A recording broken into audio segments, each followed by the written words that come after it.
In one way, when people pass over into the spirit, they're not the same as they are here. So they start to become part of the spirit. And for this, that sounds like a woman's name, it'd be good for her to just soften up in how she's seeing it and allow that energy to expand.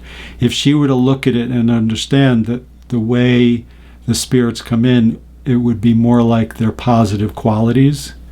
So she's having some fear about it, so she's not able to really see the whole thing. But and a lot of times the messages are not that specific.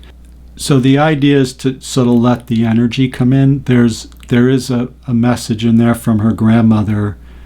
It's basically like filled with joy, we could say, as opposed to something specific. And she could open up to that and get more information.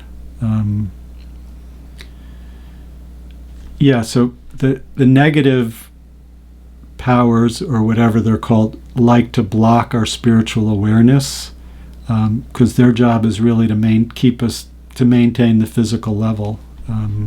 I'm just going to send the light to that woman, because it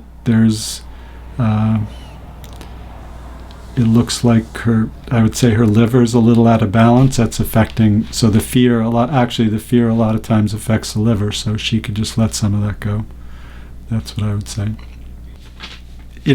There's nothing written in stone in the spirit. Everything sort of moves. So there's also a lot of times when we see, as I said, when beings go into the spirit, there's an individual part and then there's the whole part.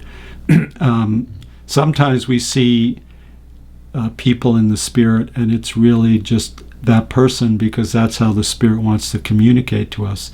There's not very much of what we think of as the person physically there. So sometimes it is like when I saw my grandfather, that was my grandfather.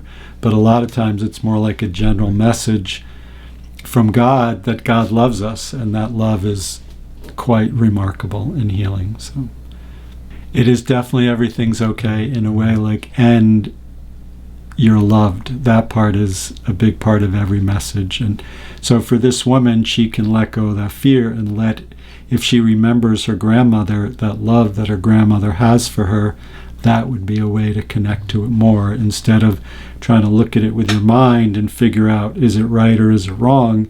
It is, it is the craziest thing we know can be true, and because those things are happening in spirit. It just, in the physical, things are physical, in the spirit they're not.